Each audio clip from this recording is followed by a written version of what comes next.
como analgésicos opioides. Lo que vamos a tratar lo tienen ustedes allí. Es una agenda un poquito larga, pero no hay forma de cortarla, a menos que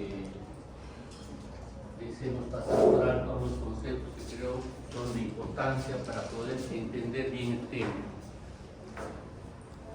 Hipnoanalgésicos, tal como uno puede intuir por lo que escucha en el término, tiene mucho que ver con lo que es dolor. En todo caso, recordemos, si acaso no lo hayamos visto más antes, y si no, si es nuevo el concepto, que dolor es toda experiencia sensorial y emocional desagradable que está asociada a daño tisular real o potencial, o bien descrita en términos de tal daño. En buena cuenta, pues, el dolor es una sensación que indica un riesgo, un peligro, un daño.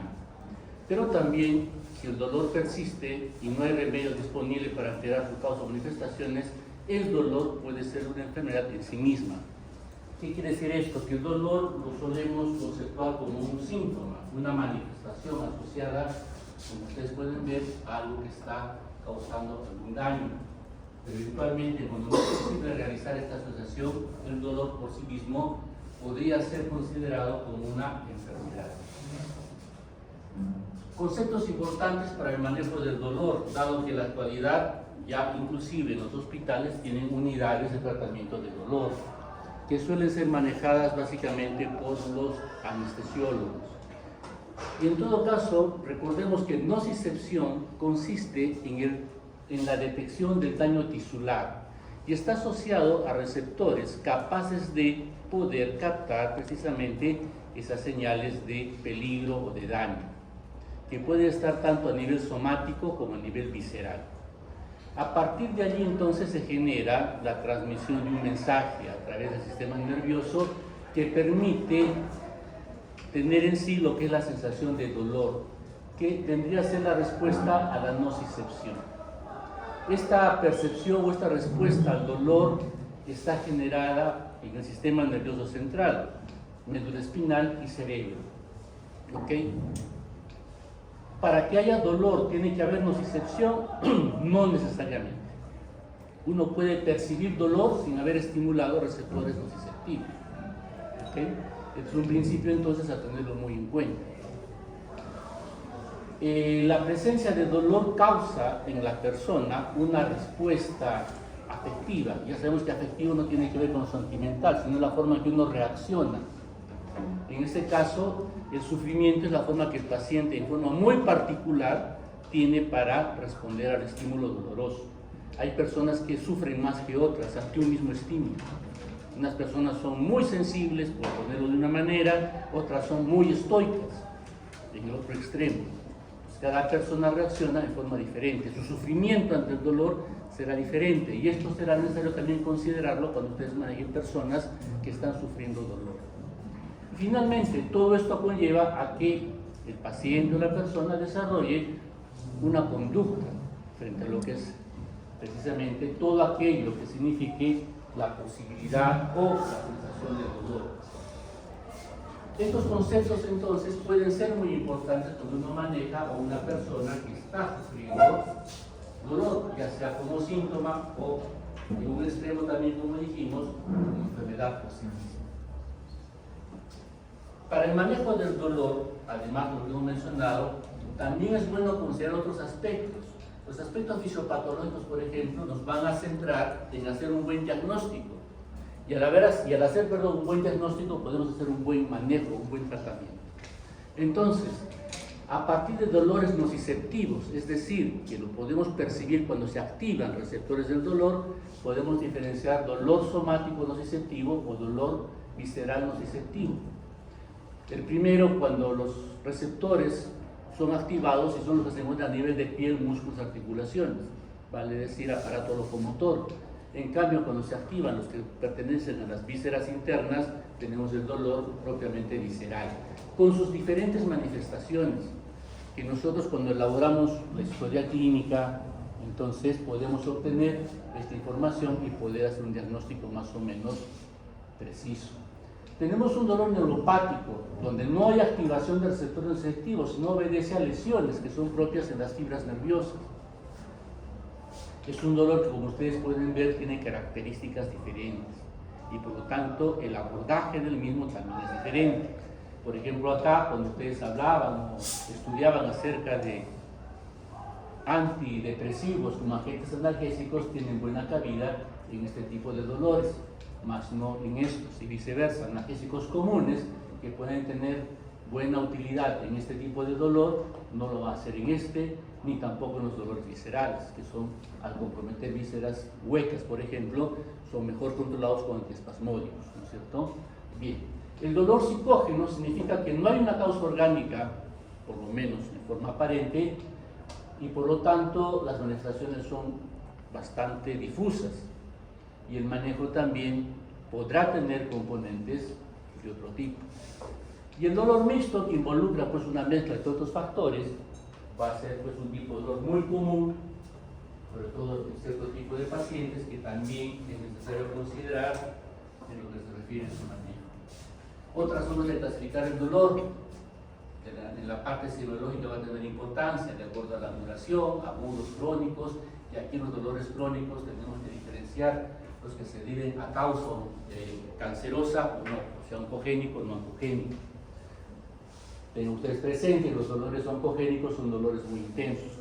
Los analgésicos comunes no nos van a ser útiles, que tendrán que ser entonces los más potentes allí utilizados. El dolor oncógeno puede ser asociado a dolores neuropáticos por compromiso de fibras nerviosas, raíces nerviosas, etc. Y por lo tanto también el manejo puede involucrar varios tipos de abordajes. Por la calidad, ya prácticamente acá hablamos de la parte fisiopatológica anteriormente mencionada, por el patrón temporal, pueden ser continuos, intermitentes, etc. Pero generalmente nosotros nos fijamos en esto, aunque no es la única característica que deberíamos tener. Nos fijamos en la intensidad, leve, moderado, severo, moderado. ¿Okay? Bien, todo eso entonces nos va a ayudar a poder categorizar y hacer un buen manejo. Es importante también recordar la transmisión de las señales dolorosas. Tenemos un sistema antiguo, el pago espinotalámico, pero el que más nos interesa en este momento es el neoespinotalámico. Todo comienza con sus nociceptores periféricos, si quieren ustedes. La neurona ingresará por el asta posterior de la médula espinal, hará sinapsis en las tres primeras láminas de Rexel, donde la parte del neurofisiológico, ustedes la conocen de repente mejor que yo y más actualizada.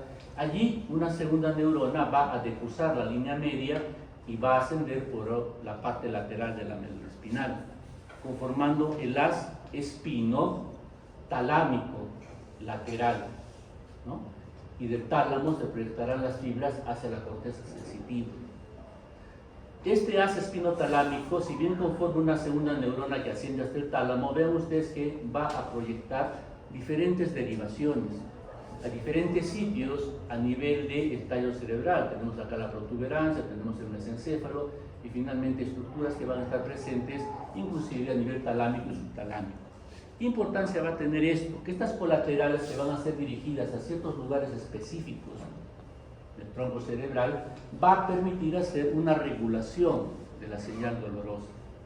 Y en estos sitios donde se procesa esa señal dolorosa origina una vía descendente, evidentemente contralateral, hacia el sitio de ingreso de las neuronas sensitivas o sensoriales que traen la información nociceptiva. Y allí va a haber un mecanismo de control del dolor. Entonces tenemos un sistema de transmisión del dolor y tenemos una vía de control de la señal dolorosa. Y en estos lugares donde nosotros estamos precisando, existe pues la participación de diferentes neurotransmisores. Algunos conocidos por ustedes y otros que ya los vamos a ver, que son precisamente los referidos a los opioides endógenos o péptidos opioides endógenos. Y para precisar algunos conceptos de repente que son interesantes, tenemos acá, que nos pasamos o nos fijamos en la parte más periférica, donde están los receptores del dolor, tenemos pues la presencia de receptores que van a captar señales químicas, mecánicas o térmicas. Esto ahora está bastante bien digamos, determinado, me imagino por las clases correspondientes, sino acá la diapositiva tiene información que les puede ayudar para comprender. Vean ustedes que se van a generar potenciales en base a flujo de iones sodio-calcio que van a generar señales que van a transmitirse por los nervios correspondientes. ¿Okay? Estas mismas terminaciones sensitivas pueden ser moduladas por agentes sensibilizantes, o sea, ante la presencia pues, de diferentes situaciones que van a producir dolor, pueden producirse también condiciones que van a ayudar a sensibilizar estas terminaciones para captar o generar señal dolorosa. Muchas van a estar en relación con activación de la proteína quinasa C o proteína quinasa A, vale decir, vía de calciocalmodulina o adenosiclasa, que por lo general van a regular ¿qué cosa? Tanto a los receptores del dolor como también a canales de sodio, lo que va a facilitar la generación de potenciales de acción y con esto transmisión de señales dolorosas. Y esto también nos puede ayudar a entender cómo actúan algunos analgésicos aquí, desensibilizando las terminaciones nociceptivas. Ya estamos a nivel ahora de médula espinal. Cuando la neurona sensitiva hace sinapsis con esas otras neuronas en la lámina de Rex. Vean ustedes que la transmisión también de señales dolorosas involucra algunos neurotransmisores en particular. Si nos fijamos nosotros, vamos a tener acá glutamato, vamos a tener sustancia P, vamos a tener algunos neuropéptidos como el gen relacionado a la calcitonina, algunos péptidos derivados neurógenos también, que van a actuar de sus receptores correspondientes. Los receptores de glutamato pueden ser tipo canal iónico, como son los de AMPA o NMDA inclusive, estos últimos los conocemos un poquito ya, son o van a viabilizar ingreso de calcio. Y los otros regulan, receptores de neuroquinina y otros más, van a regular o van a modular lo que se llama una respuesta lenta. Primero una respuesta aguda, cambio iónico inmediato, y la respuesta lenta que depende de otros mediadores que van a ser generados, como dice allí, de forma lenta pero sostenida para generar una señal dolorosa más persistente.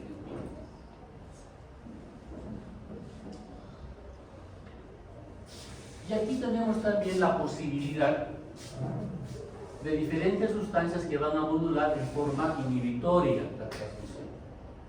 ¿Okay? No solamente tenemos señales que facilitan, tenemos otras en esa vía descendente, digamos que ya estamos en el ingreso a esta posterior, que pueden inhibir las señales dolorosas.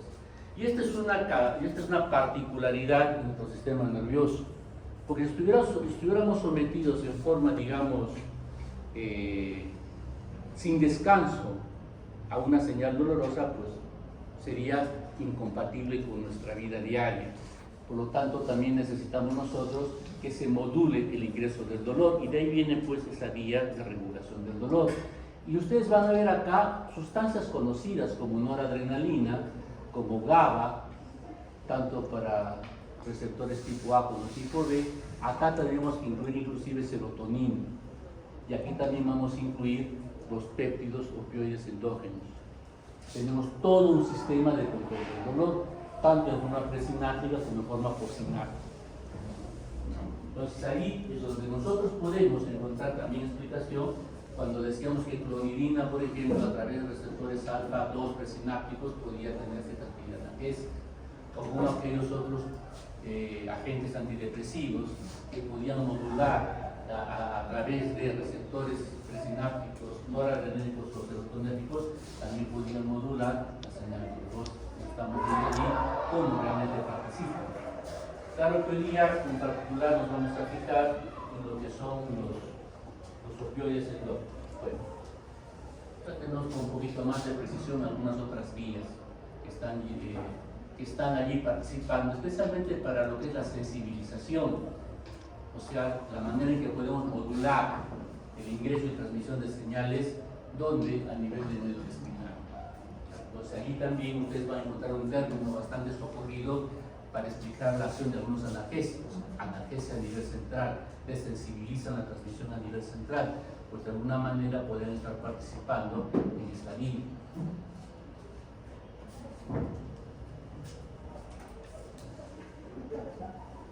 Y aquí simplemente para recordar entonces que también el daño a nivel neuronal, esta neurona que ingresa por la asta dorsal, puede, al ser dañada, producir o generar impulsos eléctricos, en buena cuenta, que entren a la vía del dolor, sin que haya necesariamente activación de qué, sin que haya necesariamente activación de las terminaciones nociceptivas, de lo que sucede en el dolor tipo neuropático, ya sea por daño directo en la fibra nerviosa o en el axón, como también por inflamación vecina, presión y otras cosas más, que es lo que comúnmente sucede en las lesiones radiculares, en la salida de la columna, especialmente en la lumbar, para que ustedes también ya creo que de alguna manera lo han realizado científicamente.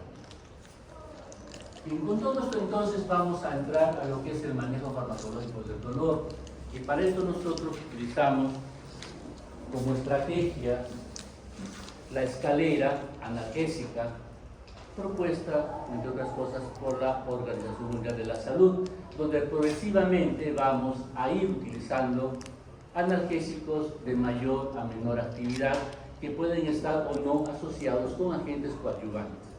Los dolores leves, por ejemplo, podemos utilizar analgésicos comunes, llamémoslo analgésicos no opioides, porque desde ya vamos pensando que los analgésicos opioides o hipnoanalgésicos son aquellos que tienen una actividad farmacológica más potente. Entonces acá tenemos pues desde el conocido paracetamol hasta el sana manzana, colita de rana, ¿no es cierto? ¿No? Dolor leve, más uso de adyuvantes. ¿A qué llamamos adyuvantes? Pues agentes que de alguna manera van a ayudar a controlar el dolor. Podría ser un relajante muscular. Pensemos pues en una contractura, producto de un sobreesfuerzo físico, haciendo actividad deportiva y una contractura, duele, damos un analgésico común y lo asociamos con un relajante. Podemos pensar inclusive no solamente sustancias farmacológicas en sí, puede ser el uso de frío, el uso de calor u otros, ¿no es cierto?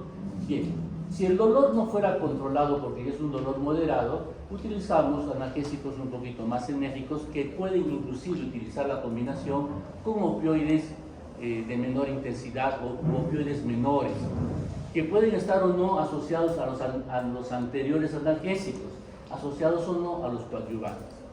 Hablo de relajantes, hablo de antidepresivos tricíclicos, qué sé yo, ¿no? Y cuando ya estamos ante dolores muy intensos, de naturaleza grave, donde ya pues estos tienen escasa utilidad, vamos a utilizar opioides potentes, que pueden estar también asociados a estos analgésicos y a los coadyuvantes. Analgésicos de uso común, acá podemos considerar analgésicos opioides moderados o menores, y acá analgésicos opioides potentes más todos los anteriores. Y cuando esto falla, entonces ya habrá que tomar otras consideraciones. Y en ese caso ya no utilizamos la escalera, sino utilizamos el ascensor farmacológico. ¿Okay? Pasamos del sótano hacia las vías, las formas más, efectivas para hacer control del dolor, donde no necesariamente tenemos que hacer la escala secuencial, 0, 1, 2, 4, 5, sino podemos pasar de frente del 1 al 5. Controlamos el dolor y luego podemos regresar a los ¿okay? Entonces nosotros vamos a estar hoy día hablando más o menos a este nivel. Analgésicos opioides débiles, en todo caso, como tramadol, codeína, pueden estar asociados a aspirina, paracetamol, hablaremos de morfina, o en todo caso de otros también que ustedes han visto que se usan mucho en el hospital como el fentanilo, y luego tenemos ya otros medios ya que escapan de nosotros.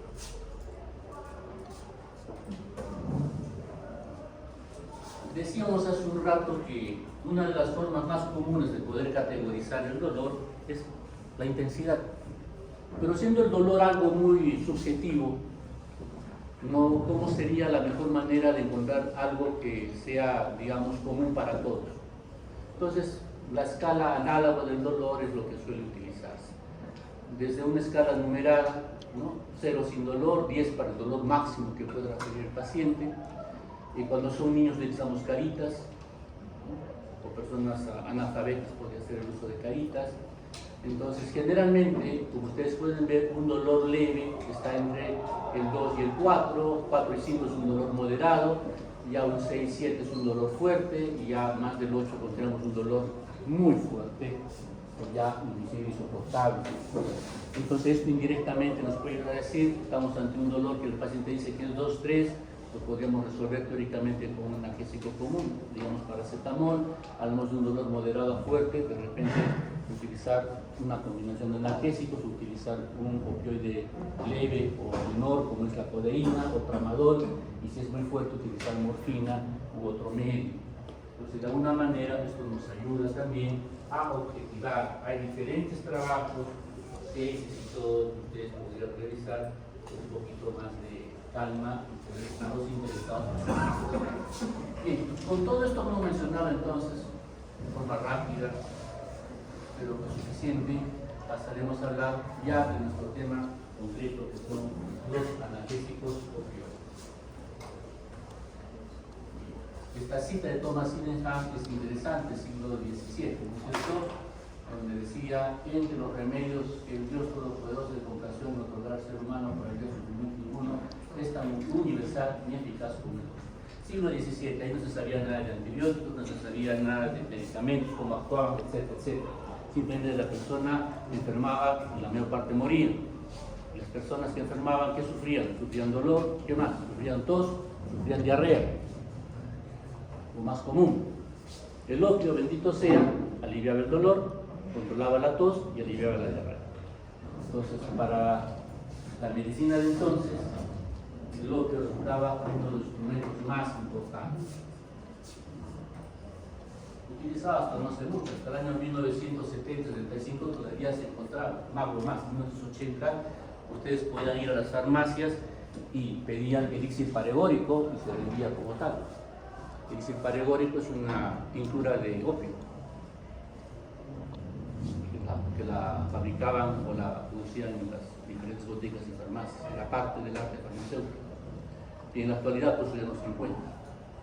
Para aliviar la diarrea tenemos algunos derivados precisamente de los opioides. Para alivio de la tos tenemos muchos que son derivados de opioides. Y de analgésicos, bueno, no hablemos mucho del asunto porque ahí está lo que vamos a empezar. ¿Qué son los analgésicos opioides? Pues son alcaloides y derivados semisintéticos del opio, también fármacos sintéticos y péptidos endógenos que interactúan con los receptores opioides. Todo eso es considerado como analgésicos opioides. Hasta el año 1974 no se sabía de la existencia de receptores opioides, pero sí se sabía que los derivados del opio aliviaban el dolor. Para ese entonces ya las teorías farmacológicas eran plenamente vigentes, es decir, para que haya un efecto farmacológico se necesita que haya un receptor. Y si hay una sustancia que alivia el dolor, tiene que haber un receptor correspondiente, ¿no es cierto? Entonces, hasta esos años se encontró los receptores opioides, muy bien. Pero si hay receptores, ¿cuáles son sus ligandos? Entonces, a partir de eso también comenzaron a descubrirse los opioides endógenos. Estos analgésicos opioides o hipnoanalgésicos tienen esta característica. Además de producir analgesia, alivio del dolor, producen sedación y sueño, hipnoanalgésicos. Pero esto se asocia a dos características muy importantes. Generan tolerancia y dependencia física, es decir, son adictivos. Y a partir de ahí entonces tenemos que considerar que el uso de estas sustancias debe ser lo suficientemente cuidadoso y juicioso para aliviar al paciente y evitar estos inconvenientes.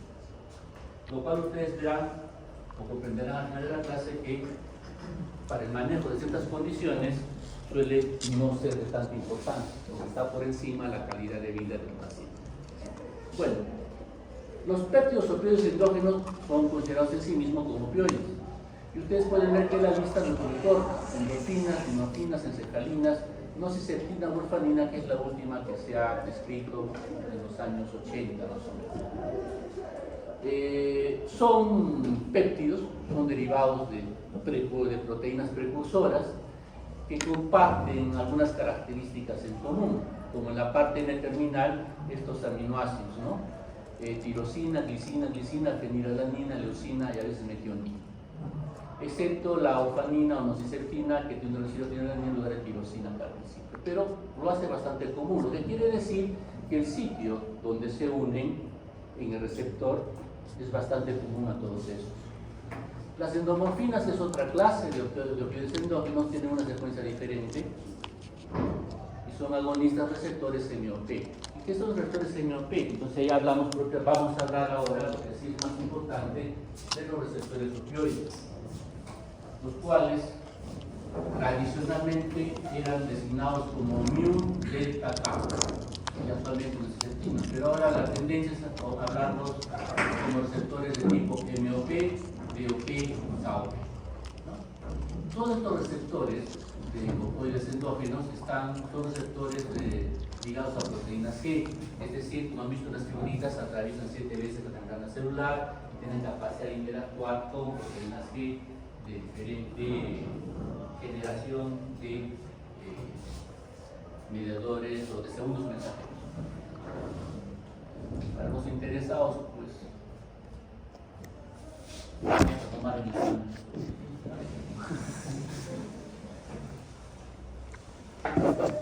También es informativo simplemente de dónde vienen, ¿no?, los diferentes subtipos de receptor, acciones de agonistas, antagonistas, de dónde viene el delta, por ejemplo, de dónde viene, porque se descubrieron cuando se estudiaba el conducto deferente de las ratitas, ¿no? Entonces, de ahí viene el deferens delta, ¿no? Por ejemplo. Bien, ¿cómo clasificamos? Esto es más importante, a los opioides endógenos. Vamos a clasificar como agonistas totales, eficaces, potentes, agonistas parciales, es decir, que van a ocupar, no por completo, no van a tener una efectividad completa al ocupar receptores, se unen pero pueden desplazarlo a otros, que son los totales. En rigor no va a haber un efecto biológico completo. Hay otros que son agonistas antagonistas. ¿Por qué? Porque pueden ser buenos agonistas, vale decir, para receptores mu, por ejemplo, pero no tanto para kappa, ¿no? Pueden ser para D-dinorfina y otros. Entonces, esta combinación permite tener perfiles farmacológicos bastante complejos, muchos de los cuales tienen mucho que tener con el manejo de las adicciones y también como agentes para poder resolver las mismas. Y finalmente tenemos los antagonistas, que básicamente van a servir para poder controlar los casos de intoxicación por opioides.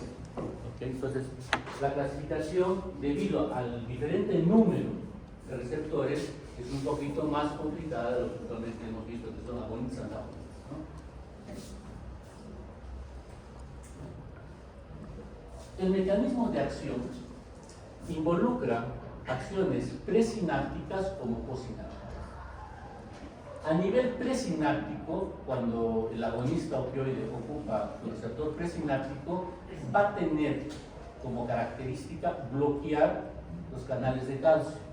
Al no ingresar calcio, ¿qué va a pasar? No se fusionan las vesículas que contienen los neurotransmisores. Y por lo tanto, al no fusionarse con la membrana acá sináptica, no se liberan estos mediadores. Entonces, la acción presináptica significa inhibición de liberadores de mediadores. ¿Por qué? Porque eso va a bloquear canales de calcio. Pero también tenemos receptores opioides que son posinápticos. Y en este caso lo que va a hacer principalmente la activación del receptor posináptico es regular la permeabilidad al potasio. El potasio va a salir, por lo tanto el interior de la siguiente neurona va a ser más negativo, y al ser más negativo se hiperpolariza, y por lo tanto va a inhibir la transmisión de potenciales excitatorios o potenciales de acción, es lo que significa en otras palabras que haya transmisión, en este caso de qué? De señales sensitivas. Consideramos entonces que el mecanismo de acción de los opioides y por lo tanto de los fármacos inmunológicos es a nivel presináptico y a nivel postsináptico. Presináptico, impidiendo la liberación de neurotransmisores que van a estimular las señales dolorosas, y a nivel postsináptico, impidiendo que haya transmisión y difusión. ¿Okay? Un buen resumen es lo que tenemos. Ahora, la acción de estos opioides, característicamente ahora se sabe que puede ser a nivel periférico, o sea, inclusive en las terminaciones nociceptivas, a nivel espinal, en la puerta de entrada del dolor, y a nivel supraespinal, es decir, a nivel talámico, inclusive cortical. Ustedes van a ver, ¿no? Las acciones de los opioides son a nivel de 3 niveles: periférico, espinal, supraespinal. Porque uno podía pensar antes que solamente era a nivel espinal, en la puerta de entrada, con la activación de las señales reguladoras del dolor que descendían hasta el ingreso del asta dorsal, ¿no es cierto?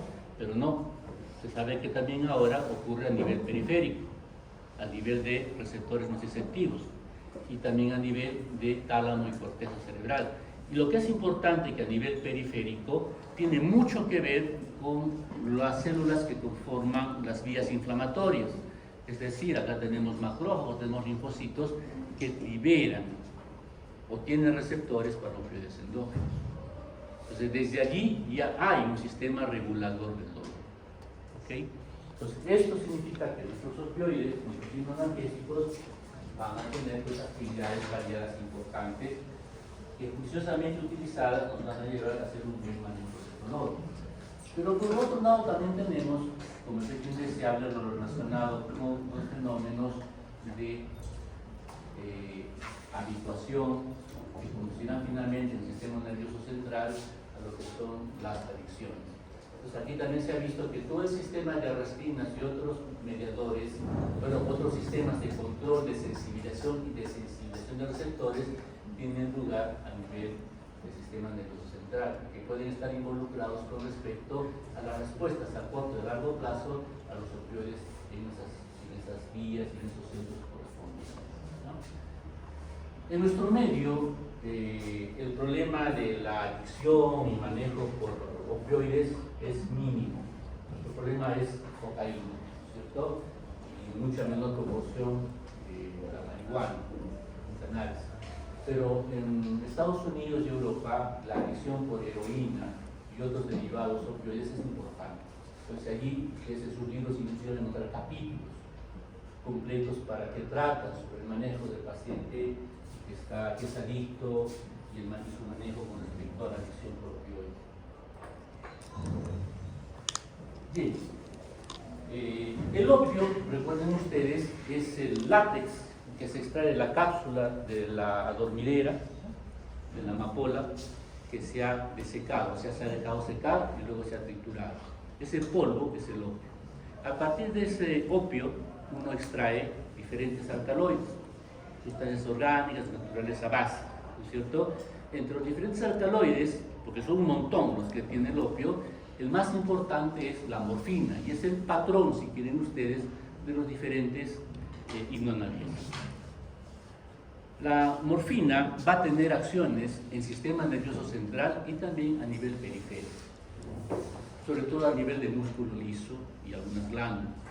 Pero a nivel del sistema nervioso central es de repente lo que más nos interesa. Y ahí ustedes van a encontrar que el principal efecto es la analgesia. La morfina como tal es uno de los más potentes analgésicos y va a tener un pronunciado efecto, como ustedes pueden ver allí, y está bien descrito, en el componente afectivo del dolor, ¿no? Recuerdan lo que tiene que ver con el sufrimiento.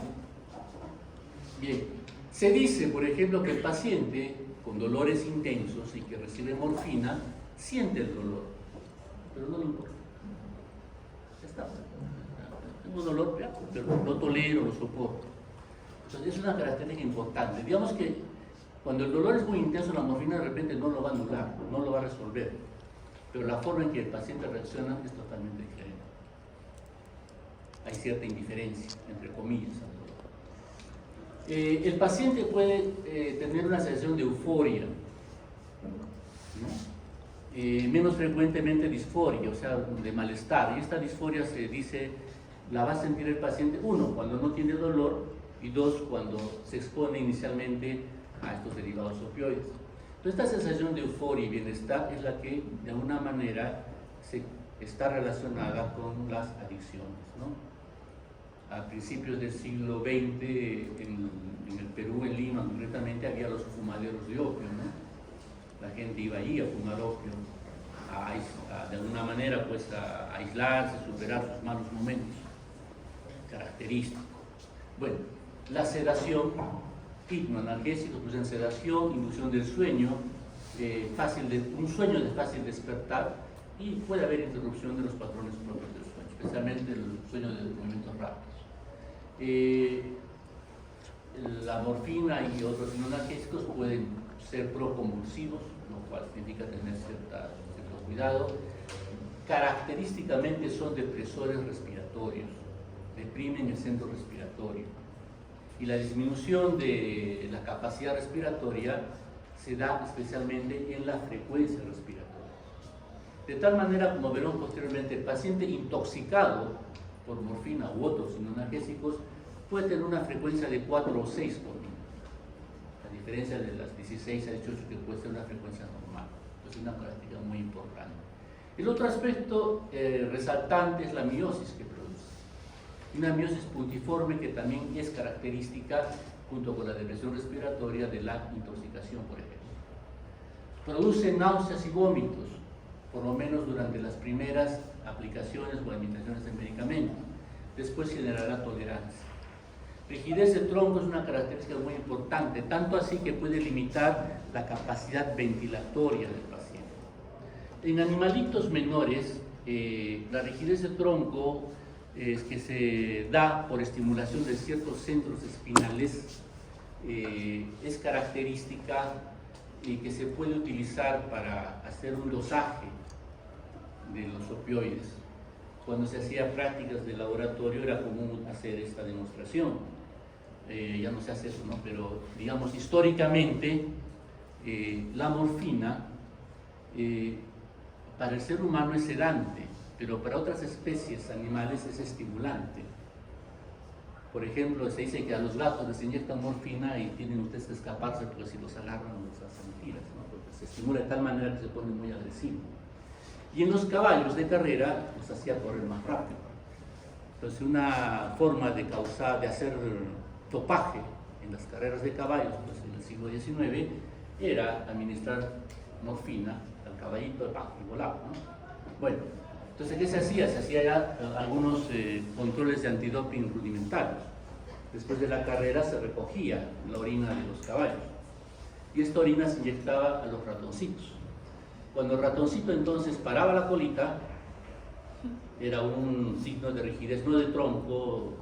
En el ser humano la rigidez más que nada en la cintura escapular superior, en los animalitos era en la parte pélvica, entonces producía erección de la colita. Entonces si el ratoncito se le paraba la colita, significaba que ese otro animalito, el caballo, había sido sometido a morfina y era descalificado, ¿no? Entonces, simplemente para recordar esto. Otras acciones de la morfina que vale la pena tener presente, por ejemplo, ya es a otros niveles. El sistema cardiovascular puede producir vasodilatación periférica, puede inhibir ciertos efectos vasoreceptores, en isquemia puede tener cierto efecto cardioprotector. Es característico el uso de morfina, por ejemplo, del infarto al miocardio o el edema agudo del pulmón. Más allá de producir cierta analgesia, había un papel vasodilatador que ayudaba a mejorar ciertas condiciones. A nivel gastrointestinal puede haber disminución de secreción de ácido, pero lo más importante es que disminuye la motilidad, no solo gas, sino también intestinal. Pero esta disminución de la motilidad, que puede tener un efecto antiespasmódico, ¿no? Que puede tener también un cierto rol en control de diarreas, se acompaña de un aumento del tono de los esfínteres. Una mayor tonicidad o contracción del esfínter rectal, por ejemplo, que también puede controlar diarrea, pero también lo que era importante en vías biliares podía producir contracción del esfínter, no, de hecho no puede, ¿no? Produce contracción del esfínter de Olmo, ¿no? Y esto puede ser contraproducente, sobre todo cuando hay pancreatitis, ¿no? Puede aliviar el dolor, pero por otro lado puede ser contraproducente. Entonces el uso de opioides en un cólico biliar, donde hay cálculos biliares, hay que considerarlo con mucho cuidado, si acaso se piensa en ello. A nivel genitourinario hay disminución del flujo plasmático renal, hay aumento del tono ureteral que he mencionado, vesical, mediado por receptores mu y delta, puede haber retención de orina. Esto sí es interesante que lo recuerden, ¿ya? Porque comentaremos más tarde algunas indicaciones y aplicaciones que en los promedios no son comunes, pero en otros lugares sí. A nivel uterino hay disminución del tono uterino y por lo tanto puede prolongar el trabajo del parto, lo cual era utilizado muchos años atrás para alguna distrosia uterina, ¿no? El problema es que si bien aliviaba el dolor en la madre y podía terminar regulando la contractilidad uterina, era que al pasar al feto producía depresión respiratoria. Esta depresión respiratoria podía condicionar accidentes en el recién nacido, por lo tanto, esto ya no es una aplicación que se dé, por lo menos para opio derivado. A nivel neuroendocrino puede alterarse algunas hormonas que se dan a nivel hipotalámico y hipoficiario. A nivel de piel, es característico que produzca aumento de la sudoración, piel roja de su paciente, escozor por liberación de histamina. En el sistema inmunológico hay ciertos cambios, y acá lo interesante es que estos cambios que se pueden dar son antagonizados con la naloxona, que es el antagonista de los opioides. Pues habría un papel regulador, inclusive de la respuesta inmune, que pudiera estar venido a menos en quién, en las personas que son alérgicas. Y la prueba está allí, y que pueden ser antagonizados por el antagonista de los opioides. La morfina es un alcaloide de tipo antracénico, pero o sea, en otras palabras, 3 anillos glicémicos ligados. Acá está la parte amino, que es la parte básica, y vean ustedes que tiene 2 residuos OH, o sea, tiene cierta polaridad, no es totalmente hidrofóbico, perdón. Entonces eso determina que si bien su distribución es amplia y también su absorción es buena por casi todas las vías, llega lentamente al sistema nervioso central. Es decir, esta polaridad termina un pasaje lento, pero va a llegar. Tanto así son sus acciones correspondientes, analgesia y todo lo demás, ¿no es cierto?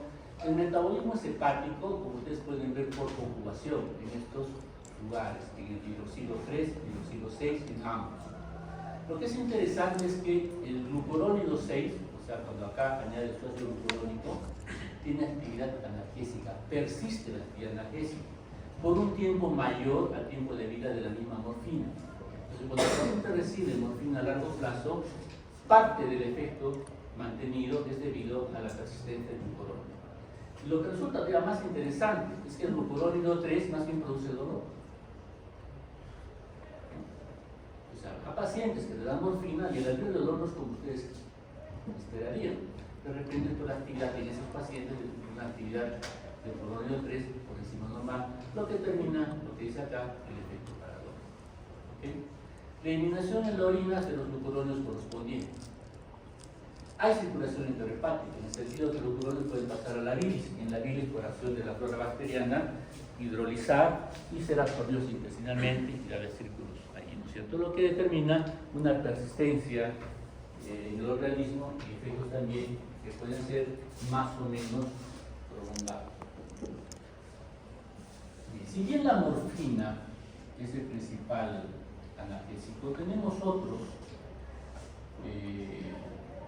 La codeína, que es otro alcaloide derivado del opio, ¿no? Tenemos oxicodona, digamos, de los más conocidos, codeína, meperidina, oxicodona, morfina, fentanilo. Los otros lo utilizan poco en nuestro medio. Vean ustedes que hay se puede lograr cierta equivalencia de dosis. ¿Ya? Entonces uno puede manejar la dosis en el paciente y obtener un efecto analgésico más o menos equipotético. Claro, los que son de menor potencia requieren dosis muy altas que ya van a lindar con ciertos efectos especiales, por lo tanto no será conveniente.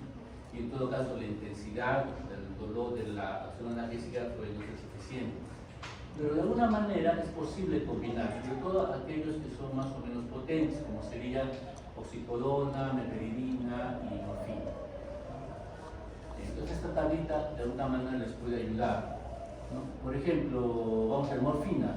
30 miligramos de morfina serían equivalentes a 300 de meperidina y podrían ser equivalentes a 200 de codeína. Algo así. Entonces en el manejo del dolor, antes de utilizar morfina, uno puede utilizar o tratar de utilizar dosis equipotentes de otros analgésicos menores o con menos componente indeseable. Bien. Además de la morfina, estos son los que tienen mayor utilidad en nuestro medio. Codeína, tramadol como analgésicos de baja potencia, petidina o meperidina como un componente muy parecido en potencia a la morfina, fentanilo y oxicodona como agentes más potentes. En particular, el fentanilo ustedes lo utilizan mucho en cirugía, en inducción de la anestesia como anestésico general. Son hipnoanalgésicos, recuerden ustedes, por sedación, analgesia, y mediante una administración sostenida pueden mantener un estado analgésico de un tipo más o menos prolongado. La codeína, decíamos, es uno de los tantos alcaloides que tiene el opio. El efecto analgésico se debe a que en el organismo se va a transformar en morfina por acción del CYP2D6. Por lo tanto, hay una eficacia más en relación a la vía oral y parenteral. Porque cuando vamos por vía parenteral, evitamos el primer pasaje por el hígado. Cuando vamos por vía oral, al pasar por el hígado, por el morfina, que es el responsable analgésico. Entonces, digamos, hay esa pequeña ventaja. Pero ustedes, debido a que saben de que hay polimorfismo en cuanto a la expresión de las diferentes formas del citocromo, puede haber cierto porcentaje en la población que no exprese el CYP2D6 y por lo tanto la administración de codeína no va a tener valor analgésico. Muy bien. La codeína también tiene propiedades antitusivas. Pero este efecto antitusivo se logra con dosis que son 10 veces menores de la analgésica por un lado, y por otro no dependen de transformarse en morfina. O sea, hay receptores en el centro de la tos que fijan codeína y no requieren de su transformación en morfina. La vida media de la codeína, 2-4 horas, puede ser importante para recordar que se puede dar de 3 a 4 veces al día. La codeína por lo general se da asociada con paracetamol, se da asociada con ácido acetilsalicílico en diferentes combinaciones. Cuando ustedes pasen por las unidades correspondientes de oncología o de dolor, no sé cómo son las rotaciones, hablarán de analgésico tipo 1, analgésico tipo 2, analgésico tipo 3. Analgésico tipo 1 y tipo 2 suelen combinar codeína con diferentes cantidades de paracetamol. Bueno, el tramadol es un análogo de la codeína, es un compuesto totalmente sintético, comenzó a utilizarse a partir de los 80. Es un débil agonista de receptores mu, que es el receptor opioide, ¿no? Pero parte de su efecto analgésico se debe a que inhibe la recaptación de noradrenalina y serotonina. Como mencionamos en una lámina anterior, comprenderán entonces que esta parte también es importante en la efecto analgésico. Por vía oral su biodisponibilidad se acerca al 75% y tiene un metabolito activo que ayuda a prolongar su efecto analgésico. ¿Okay? Sus concentraciones plasmáticas máximas a 2 horas, tiempo de vida medio 6 horas. Es uno de los analgésicos más utilizados en el hospital para control de pancreatitis y otras cosas más que requieren un analgésico importante sin llegar a la, digamos, potencia de la morfina. El tramadol entonces lo utilizarán ustedes. Se puede colocar por infusión endovenosa y modular rigoteo de la cura libre del dolor. ¿Okay? Tiene todos los efectos centrales propios de los opioides, además de otros propios del mismo tramadol. ¿No? Dentro de los efectos propios de los opioides está pues el estreñimiento, la inducción de vómitos. Entre los más propios está que paradójicamente produce dolores intensos de cabeza, o cefaleas intensas. Como es análogo a codeína, es útil en dolor leve a moderado.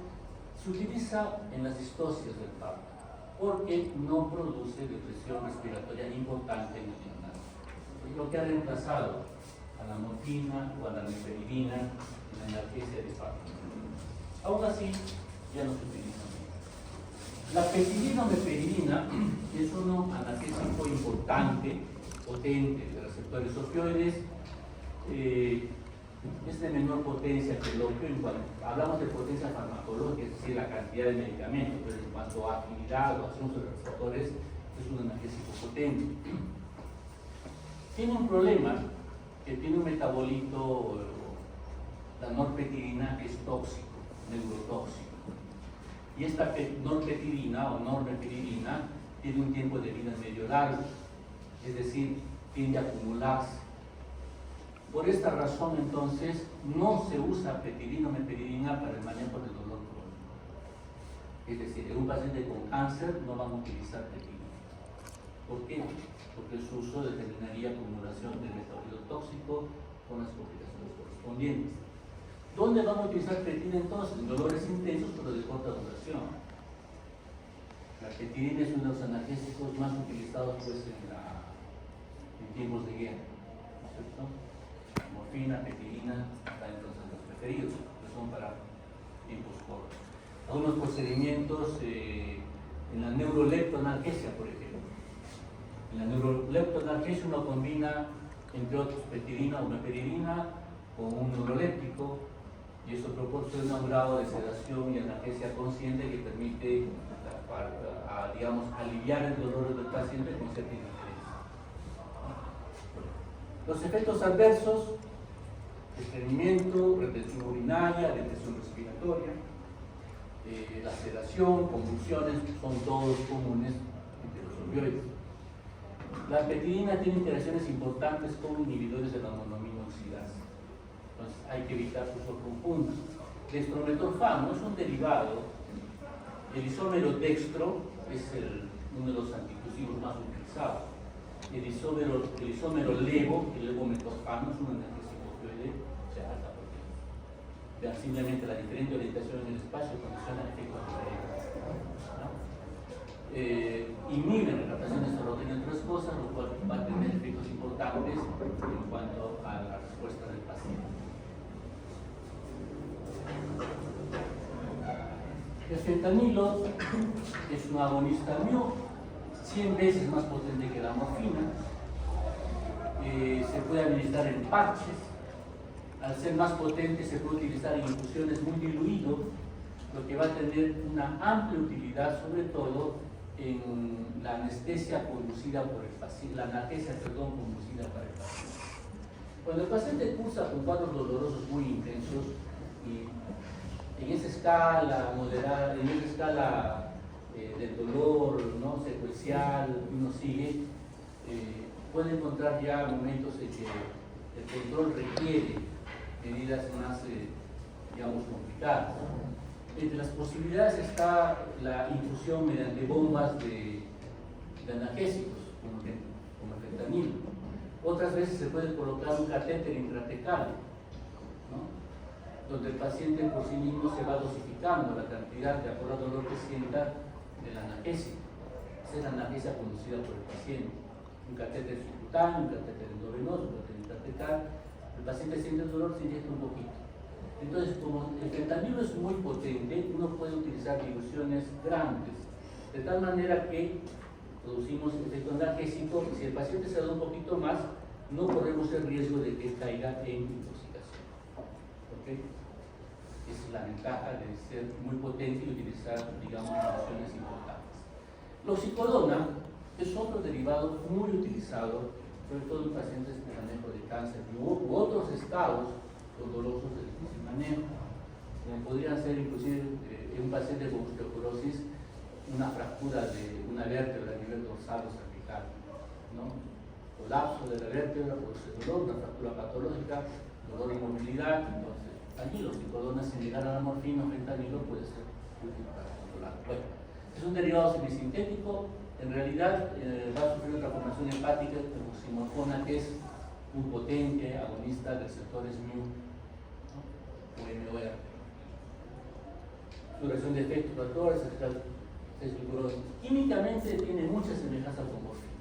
De ahí porque inclusive sus glucurónidos son prácticamente similares.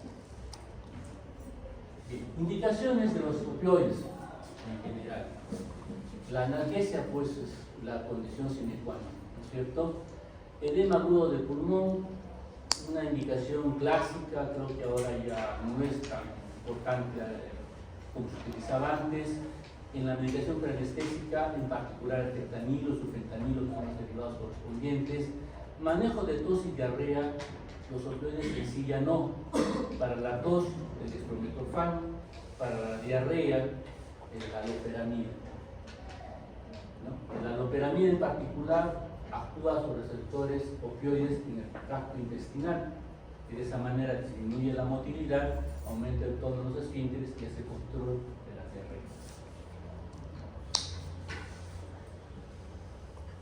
Y finalmente, es posible encontrar intoxicaciones no solamente pues, en personas que hacen abuso de opioides, sino también en personas que hacen mal uso del mismo por cuestiones de analgesia o también porque el mismo personal médico no hace bien la indicación o hace bien el manejo. Entonces, ¿qué es lo característico del paciente intoxicado? En primer lugar, la depresión respiratoria. Como dijimos, a predominio de la frecuencia respiratoria. Frecuencias respiratorias muy bajas son características. La miosis es también uno de los signos, aunque se menciona que si el paciente está en hipoxia importante, puede haber midriasis, una midriasis reactiva. Se describe, pero bueno. El estupor o coma del paciente, la depresión del sistema nervioso central, puede ser tal que el paciente esté estuporoso en estado de coma inclusive. Puede haber concomitantemente otras manifestaciones asociadas al uso del analgésico, como podría ser un problema hepático secundario a acetaminofeno. Puede haber falla renal, puede haber inclusive falla muscular, ¿no? Y otras manifestaciones asociadas. Pero lo básico del paciente intoxicado es la depresión respiratoria, la miosis y el compromiso del sistema nervioso central. No solamente estupor, sino inclusive convulsiones, ¿no? Pueden buscar señales de pinchazos, ¿no? En los pacientes ya adictos que vienen de la calle. Nuestro medio esto es lo más raro. Si buscamos adictos a opioides en nuestro medio, ¿quiénes somos? Médicos y enfermeros. ¿Por qué? Porque son los que pueden proveerse en forma indebida de estos medicamentos. Si ustedes quieren recetar opioides, pues no lo van a poder hacer. Tienen que estar registrados y las recetas se dan por quintuplicado, ¿no? Y solamente son centros muy precisos los que expenden. Los hospitales, el IREN y algunas farmacias están autorizados. Entonces son medicamentos de difícil acceso. Entonces, ¿para quién va a ser fácil que darse recetas? Para ustedes mismos. Entonces ahí queda. Uno doctor Caos queda reducido. Doctor Caos es adicto a la psicodona, ¿no? Ya, exacto. La dosis tóxica puede ser difícil de precisar porque si el paciente es adicto o habituado, por la tolerancia puede tolerar precisamente dosis altas, ¿no es cierto? Dijimos que la situación es grave, puede haber estupor y coma, la frecuencia muy disminuida, no es marcada o si hay hipoxia con midriasis. El tratamiento fuera del ABC común, ¿no es cierto?, es utilizar la naloxona como antagonista. Y lo primero que el paciente va a reaccionar es a despertar, va a reconectarse, si acaso estaba en coma o estaba estuporoso, y finalmente va a regular la respiración a niveles, digamos, la naloxona entonces es un analgésico, pero un antagonista de receptores mu. Solamente lo van a administrar por vía parenteral, debido a que se biotransforma rápidamente por metabolismo hepático, ¿no? Algunas particularidades, si acaso se da por otra vía. Lo importante es que si estamos a un paciente que es dependiente, el uso de naloxona podría desencadenar síndromes de supresión, ¿no? Como todo medicamento adictivo, el manejo del paciente para rehabilitarlo requiere todo un protocolo. Bueno, si es en forma brusca, como sería pues utilizar naloxona, ese paciente puede hacer síndromes abusos de supresión o abstinencia para los manejos adecuados. Lo que les decía, su farmacocinética, absorción apropiada, pero el metabolismo prácticamente completo del primer paso, evita su uso en otras vías diferentes a lo que es la vía parenteral. La indicación básicamente es esa. Hay derivados antagonistas opioides que se pueden utilizar por otras vías, vía oral, como la naltrexona y otros más. Esos derivados están básicamente utilizados para el manejo del paciente adicto o de los estados de adicción a los opioides. Que hace mi muñeca aburrida.